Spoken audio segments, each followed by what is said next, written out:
to the other one. It's much bigger. Wow, isa, parang tingnan mo yung ano ko, oh. Yung palm ko, kasing size, mas malaki pa sa size ng palm ko. Oo. Ito. Wow. Tingnan natin yung isa. Ito guys. Saan na yun? Ay, ito. Ito pa. Ito, maliit siya. Tingnan nyo dito. This one is me, I see. Oh, wow. Very healthy. See, baka meron pa dito.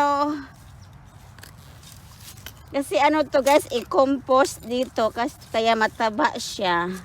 Organic compost ang nilagay ko dito. So, that's it. See? This one. That one. This one. Ang laki niya guys.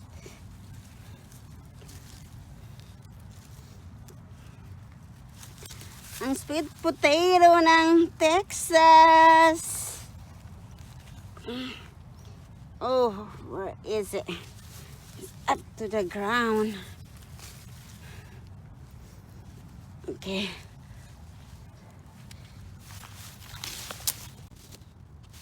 Guys, here it is. Ganun siya dito.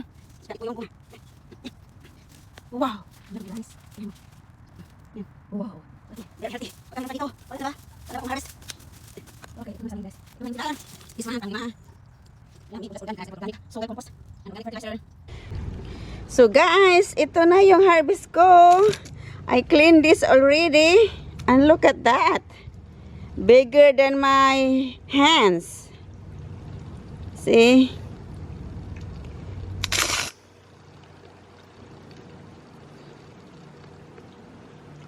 It's huge. Ito, may ano siya, may crack.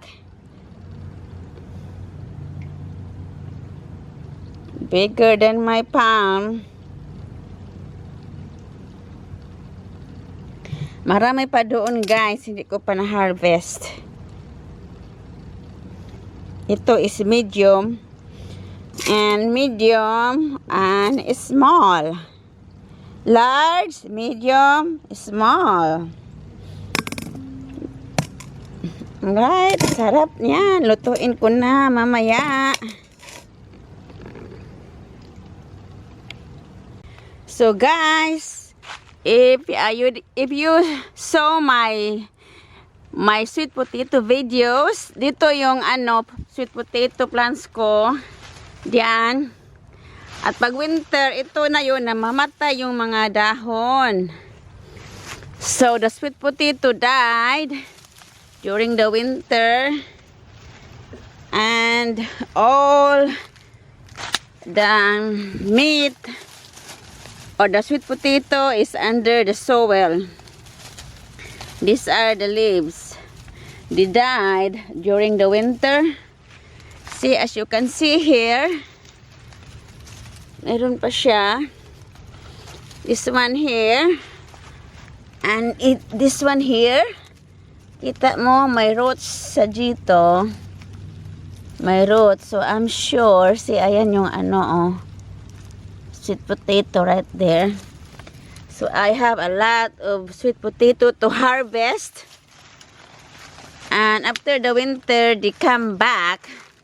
Like March, like April, May, when the heat is on, they are alive and they come back. So this during the winter, see, they die. And I'm sure in these pots there's a lot of sweet potato that I'm going to harvest. So, and here is my garden bed. There's also sweet potato here. And this one, I use this as a compost. And these are the leaves that I chop with a mower.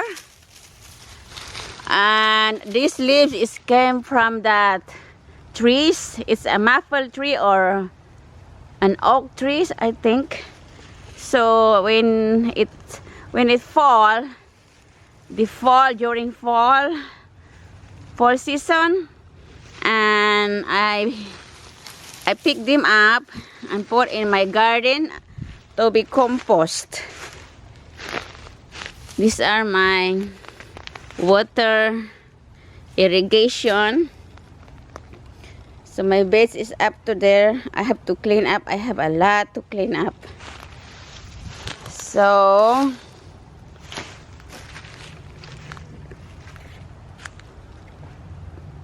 and these are also my compost, guys. See, mataba siya, oh.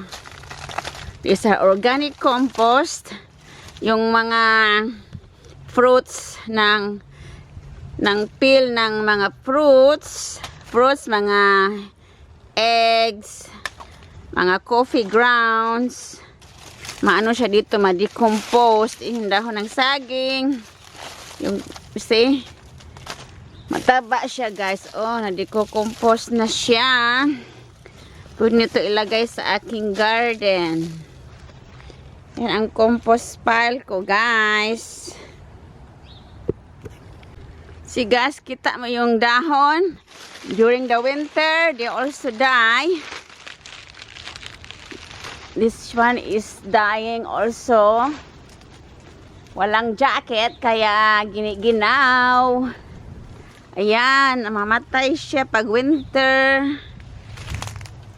Nakita mo yung ano ko, last video na naglilinis ako kung paano to, how to clean the banana during springtime. So I have to clean that again and chop some of the bananas because they are getting a lot of trunk. So I will clean some of this stuff. This one, I'm gonna take this down. Take this down.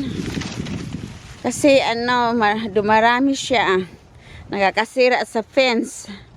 Pagdating ng baby banana sa fence, nakakasira siya. So, lilinisin ko at itutumbak ko yung iba. Puputulin ba? See, itong beds na to, garden bed na to, ito yung okra, see? Namamatay ng okra. At dito yung saluyot. Ito yung saluyot. Ito yung mga seeds ng saluyot. So, yung ibang garden ko, yung na-upload ko na, nakita nyo yung gaano siya ka-healthy. Kasi, ang nilagay ko dito ay isang organic compost.